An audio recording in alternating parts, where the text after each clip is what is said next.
First of all good afternoon Salim ji, कैसे हो आप? बढ़िया। कई दिनों से राखी सावंत के का टॉपिक चल रहा है, आपको पता होगा। आप कुछ बोलना चाहोगे इस टॉपिक पे? मुझे कोई ख़ास जानकारी नहीं है हम्म, उनके व्यक्तिगत जीवन के बारे में। मैंने सिर्फ इतना सुना कि उन्होंने कोई शिकायत दर्ज कराई अपने पति के ख़िलाफ़। पता नहीं इस बात में कितनी सच्चाई है। उन्होंने अपने पति के खिलाफ आदिल दुरानी के खिलाफ कंप्लेंट दर्ज कराई है कि उन लोगों ने आदिल ने उनके साथ कई लड़कियों के साथ नाजायज़ संबंध रखे हैं। अच्छा। हाँ जी, इस पर आप क्या बोलना चाहोगे? मैं क्या बोलूँ, मैंने उनके पति को अपना भाई माना है, तो भाई के बारे में इस तरह की बातें सुनकर अच्छा तो बिल्कुल नहीं लग रहा है। मैं बस चाहूँगी कि जो कुछ भी है उन दोनों के बीच में ये खिटपिट जल्द से जल्द ख़त्म हो जाए।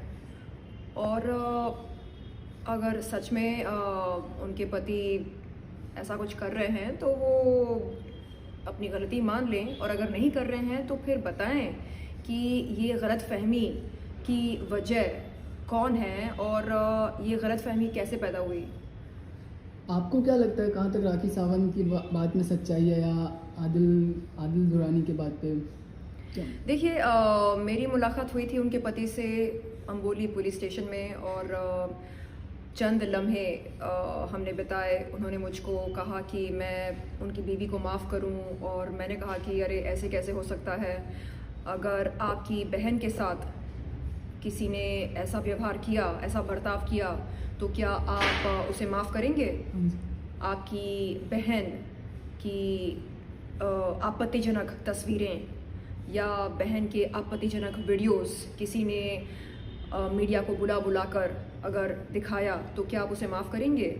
और मैंने पूछा कि क्या अगर आपकी बहन को किसी ने वैश्या कहा, तो क्या आप उसे माफ़ करेंगे? तो उनके पास कोई जवाब नहीं था। उन्होंने सर नीचे करके कहा कि आपको तो पता है ना, वो सरफिरी है, आप माफ़ कर सकते हैं ना। तो मैंने कहा नहीं, आप बहुत ही स्वार्थी बनकर उनके पक्ष में बात कर रहे हैं। आप निष्पक्ष रूप से इस पूरे हादसे को देखिए और उसके बाद मुझे बताइए, एक भाई के नाते क्या आप अपनी बहन के लिए स्टैंड लेंगे या नहीं लेंगे? आप अवश्य लेंगे अपनी बहन के लिए स्टैंड। आप आपकी बहन के साथ कोई इस तरह का व्यवहार करे, इस तरह का बर्ताव करे, आप कतई बर्दाश्त नहीं करोगे। तो हम क्यों बर्दाश्त करें? क्यों? तो उन्होंने यही बात कही कि आप बड़े हो ना, यानी मैंने पूछा एक्सक्यूज़ मी, बड़े मतलब? तो नहीं, मतलब आप ज़्यादा सुलझे हुए इंसान हो और आप समझते हो चीज़ों को, तो आप माफ़ कर दीजिए। तो मैंने कहा कि नहीं, ऐसे नहीं होगा। जो कानून की प्रक्रिया है उसे हमें स्वीकार करना होगा। अब देखते हैं कि हाई कोर्ट में क्या फ़ैसला दिया जाता है इस केस के संबंध से।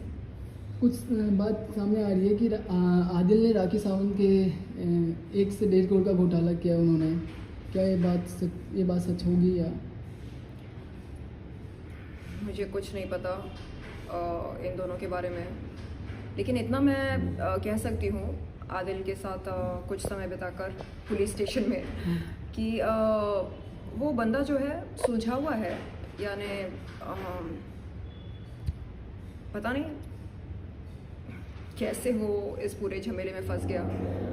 बट जितनी देर मैंने बात की उससे, ऐसा लगा मुझे कि सुलझा हुआ बंदा है। और मैंने बोला भी उसको उसके मुंह पर कि तुम तो सुलझे हुए लगते हो, तो कहाँ आ गए तुम? हाँ, कैसे फंस गए इस पूरे चक्कर में? तो उसने बोला किस्मत क्या करें। उन्होंने इस बात पे क्या बोला? यही कहा किस्मत क्या करे। तो अब क्या पता अच्छी किस्मत है या बुरी किस्मत, लेकिन जो कुछ किया है मेरे ख्याल से होशो हवास में किया होगा। आंखें बंद करके तो शादी नहीं की। तो जिस किसी वजह से शादी की, उस वजह को वो मद्देनज़र रखते हुए इस पूरे झमेले को ठीक करें, और सुर्खियों में आने के लिए ये ज़रूरी नहीं है कि ये लोग आपस में खिटपिट करें या अपने रिश्ते का मजाक बनाएं। बिल्कुल नहीं, ये एक बहुत ही पवित्र रिश्ता है, और मेरे ख्याल से इस रिश्ते का मजाक किसी को भी नहीं बनाना चाहिए। Thank you. धन्यवाद।